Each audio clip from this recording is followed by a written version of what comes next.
Hi, I'm Deb Engel, author of The Only Little Prayer You Need.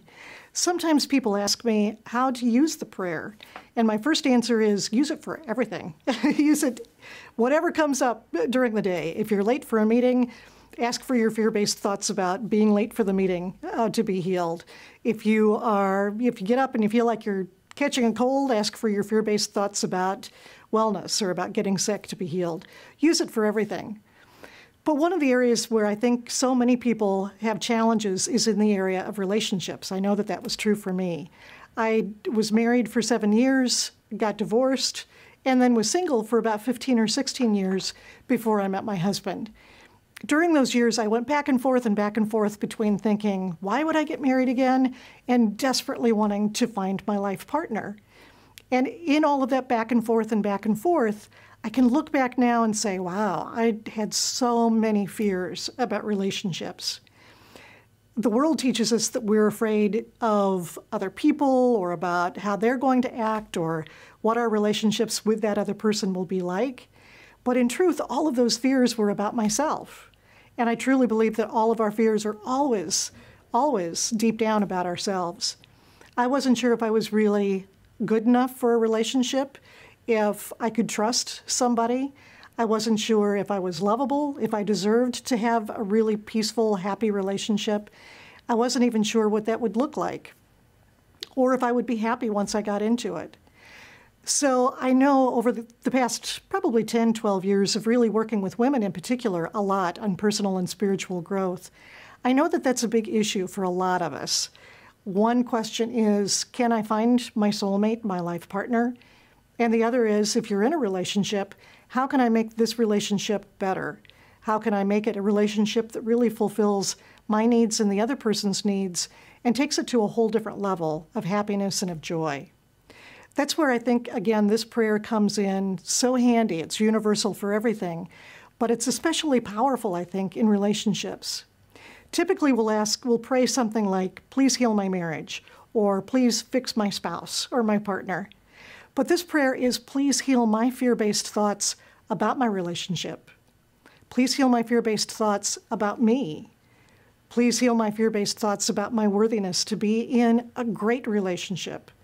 Please heal my fear-based thoughts about who my partner is or how my partner is relating to me. So you can really see the difference. Typically, we ask for all of those external things to change. For our partner to be the person we want them to be so that we can be happy. It just doesn't work. That's the thing that we so often ask for, and we know it just doesn't happen.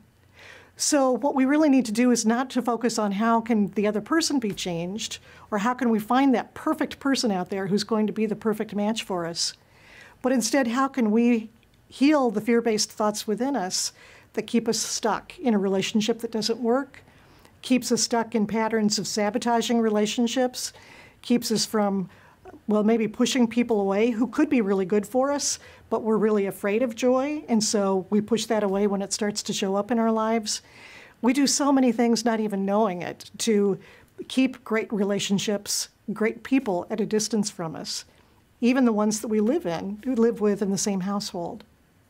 So if you're having relationship issues, either wanting to find that great relationship, or maybe some struggles in an existing relationship, I really encourage you to use the prayer. Please heal my fear-based thoughts about me. Please heal my fear-based thoughts about this relationship.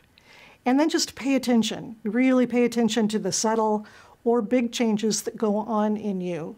Maybe you'll start to feel like you're relating to that other person in a different way. Maybe you'll even start to see some changes in that person and think, wow, this really works.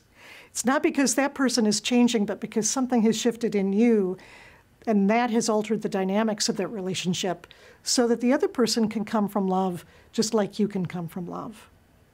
That's my greatest hope for you, is that you have a relationship that brings you great, great joy. And not that brings it to you from the outside, but brings it to you from the inside, because you get to be all of who you are within that relationship. If you'd like to know more about The Only Little Prayer You Need, please visit deborahengel.com, or you can go to the Facebook page, The Only Little Prayer You Need, and get more information about how this prayer can help you in your relationships and in other parts of your life as well. My wish for you is great happiness and peace of mind in all areas of your life, and I know that this prayer can help support you in your relationships.